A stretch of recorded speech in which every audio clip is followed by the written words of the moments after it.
Now let's get the latest update on Mayon Volcano. We have FIVOX Director Teresito Bacolcol. Good morning, Director. Thank you for joining us again. Good morning din po sa inyo, sir and ma'am. Yan, thank you Director for joining us. Update lang po, no? Ano po nangyari sa Mayon Volcano over the weekend? Right now sa kasalukuyan, patuloy pa rin ang effusive activity ng Mayon Volcano, tulad ng meron tayong lava flow, rock falls at paminsan-minsan collapse generated PDC. So yung nangyari nung Sabado, meron tayong malaking PDC. Nangyari ito sunod-sunod from 4:28 to hanggang 8:40.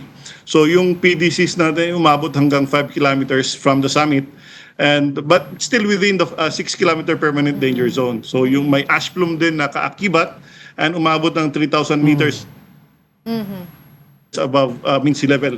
And yung ash fall ay naiulat hanggang 15 to 18 kilometers mula sa summit.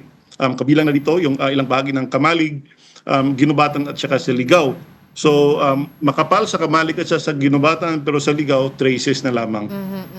Well, in simpler terms, para po sa ating viewers, what caused po itong PDC, yung pyroclastic density currents?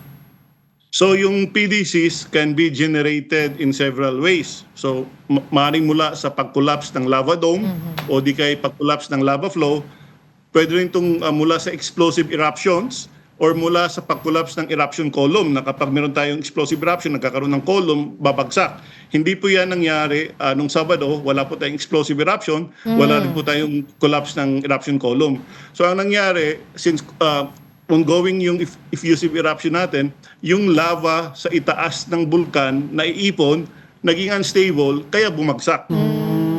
Well, Director, may impact po ito sa quality of air around the area? Yes po, kasi kaakibat ng PDC ay yung abo. So kaya kung makikita natin yung mga videos nung Sabado, ang lawak ng abo, akala ng mga tao, yun na yung nagkakaroon na ng explosive eruption. Yes. When in fact, abo lang yun galing sa pag-collapse ng mga lava flows natin. And again, malawak yung sakop ng abo, umabot ng 18 kilometers. So, delikado po yan sa ating kalusugan. Oo. It's good that you mentioned that, Director, no? Kasi there was an ongoing debate sa social media, yung mga tao doon, pinipilit nila na there was an eruption. But hindi naman po talaga yun yung nangyari. There are a lot of things that happened during that time. At may sinasabi pa po nga sila yung lava fountaining. Can you explain that to us also, Director? Okay, so tama, may lava fountaining, pero short-lived lang yung lava fountaining natin. Technically, may eruption naman talaga kasi since January 6, meron na tayong effusive eruption. So, ongoing yan until today, may effusive eruption pa rin. So, pero yung explosive eruption, wala po. Wala pong nangyaring explosive eruption. So, as a result of this effusive eruption, slowly naglalabas ng lava, na ilalabas yung lava sa dalisdis ng bulkan, naiipon, naging unstable, kaya bumagsak.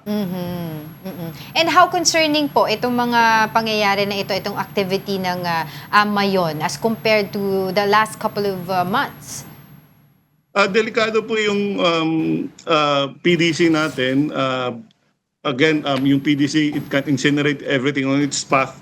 Mabilis ito, mabilis na daloy ng mainit na gas, abo at volcanic fragments pababa ng bulkan. So, kapag may mga PDCs, very dangerous po yan kasi nga it can incinerate everything on its path. Tao, bahay, hayop, kahoy.